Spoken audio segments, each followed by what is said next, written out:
বন্ধুরা, ইলিশ মাছের লেজা আর মাথা দিয়ে একটা রান্না তোমাদের দেখাবো। আমার মতন কে কে তোমরা রান্না করে খাও আমাকে কমেন্টে জানিও। মাথাটাকে আমি ছোট ছোট টুকরো করে কেটে নিয়েছি। এবার তার মধ্যে লবণ আর হলুদ দিয়ে ভালো করে মেখে 5 মিনিট রেখে দিয়েছি। কড়াইতে তেল দিয়ে তেলটা গরম হয়ে আসলে ওই মাছের টুকরোগুলো দিয়ে ভালো করে একটু ভেজে নিয়ে তুলে নিয়েছি। ওই তেলের মধ্যে দেবো হলো গাঁঠি গাঁঠি দিয়ে তার মধ্যে লবণ আর হলুদ দিয়ে আমি ভেজে তুলে নিয়েছি।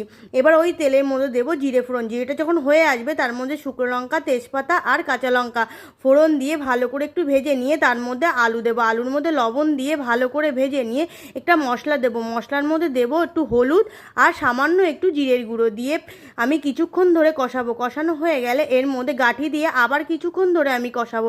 কষানো হয়ে গেলে এর মধ্যে পরিমাণ মতন জল দিয়ে আমি 10 মিনিট ধরে ফোটাবো। ওই ভাজা মাথাটা দিয়ে আমি আবার 5 মিনিট ধরে ফোটাবো। ফুটে গেলে নাড়াচাড়া করে নামিয়ে ফেলবো। হয়ে গেল।